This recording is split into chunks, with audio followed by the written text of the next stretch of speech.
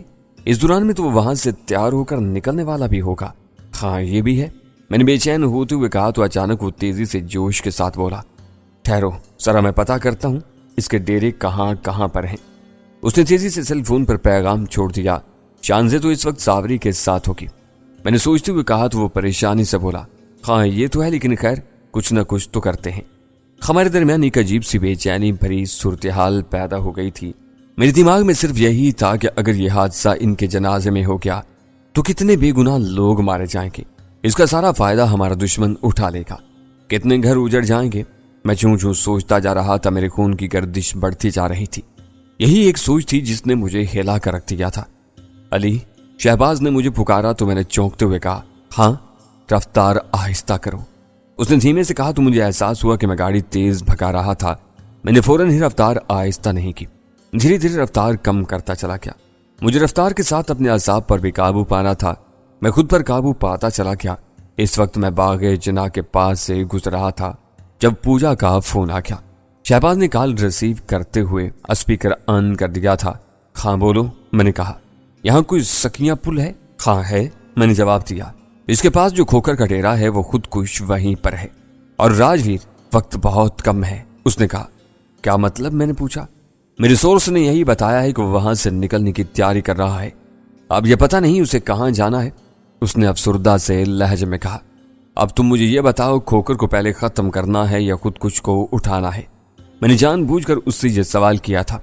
ظاہر ہے اب تو اس خود کش کا معاملہ ہی نمٹانا ہوگا، وہ تیزی سے بولی۔ چل پھر، تیرا اور میرا وعدہ رہا، تیرا کام میں کر دوں گا۔ اپنے زور سے رابطہ رکھ اور وہ جتنا مانگتا ہے اسے دے، سمجھو وہ میری طرف سے ہوگا۔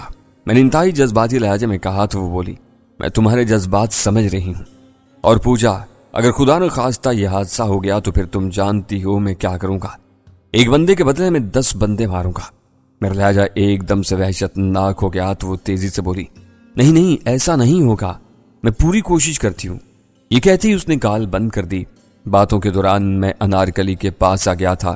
میں نے لاشعوری طور پر گاڑی کا رخ اسی طرف کر لیا تھا، سکیاں پل کے پاس۔ شہباز بڑبڑایا اور تیزی سے فون پر پیغام بھیج دیا۔ اس کا چہرہ قابل دید تھا۔ اچانک اس کا چہرہ سرخ ہو گیا، اس کی آنکھوں میں خون اتر آیا تھا۔ میں نے شہباز کا ایسا چہرہ پہلی بار دیکھا تھا۔ میں شہباز کی کیفیات سمجھ رہا تھا کیونکہ میرا حال بھی کچھ ایسا ہی تھا۔ کچھ دیر پہلے میں جس رفتار سے گاڑی بھگا رہا تھا اس سے میری ذہنی حالت کا اندازہ کیا جا سکتا تھا۔ شہباز نے بڑے تحمل سے مجھے احساس دلایا تھا کہ میں خطرناک حد تک تیز رفتاری سے گاڑی بھگا رہا ہوں۔ وہ لمحہ ایسا ہی تھا، میں خود سے بیگانہ ہو چکا تھا۔ مجھے احساس تھا کہ ایک خود کش حملہ آور کیسی بھیانک تباہی مچا سکتا ہے۔ اگر کوئی گناہ گار ہو تو اس کی سزا بنتی ہے، لیکن جو کسی بے گناہ کو مارے وہ انتہائی ظالم ہوتا ہے۔ اس کا تعلق انسانیت سے ہوتا ہے، نہ ہی کسی دین دھرم سے۔ وہ بس ایک وحشی جانور ہوتا ہے۔ میں جس قدر اس تباہی کو محسوس کر رہا تھا اسی قدر رفتار بڑھتی چلی جا رہی تھی۔ اس وقت ہم سگیاں پل کے قریب پہنچ چکے تھے۔ شہباز کا رابطہ اپنے لوگوں کے ساتھ تھا جو انتہائی برق رفتاری سے سگیاں پل کے پاس کھوکر کے ڈیرے کے ارد گرد اکٹھا ہونا شروع ہو گئے تھے۔ ہمارا ان کا فاصلہ چند منٹ کا رہ گیا تھا کہ اچانک شہباز کے منہ سے بے ساختہ نکلا، اوئے غضب ہو گیا، وہ نکل پڑا ہے۔ کون؟ وہ خود کش؟ میں نے تیزی سے پوچھا۔ ہاں، وہ موٹر سائیکل پر ہے، اس کے ساتھ ایک آدمی ہے جس کے پاس ریموٹ ہے۔ اس نے سیل فون پر دیکھتے ہوئے یوں تیزی سے کہا جیسے خود کلامی کر رہا ہو، پھر میری طرف سیل فون کے اسکرین کرتے ہوئے بولا، یہ دیکھ، یہ ہے ان دونوں کی تصویر۔ میں نے دیکھا بائک پر 2 بندے بیٹھے جا رہے تھے۔ ان کی شکل تو دکھائی نہیں دے رہی تھی لیکن ان کے کپڑوں سے انہیں پہچانا جا سکتا تھا۔ میں نے تصویر پر ایک نگاہ دیکھ کر پوچھا، یہ کیسے پتا چلا؟ یہ عادل نے بھیجی ہے، تفصیل نہیں بتائی ابھی۔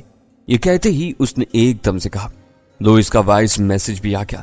اس نے وائس میسج چلایا۔ عادل کہہ رہا تھا، شہباز بھائی، ہمارے پہنچتے ہی یہ 2 بندے کھوکر ڈیرے سے نکلے ہیں، 3 بندے اندر ڈیرے میں بھی تھے۔ ہم نے پوچھا تو انہوں نے صاف انکار کیا، پھر ہمیں تھوڑی سختی کرنا پڑی۔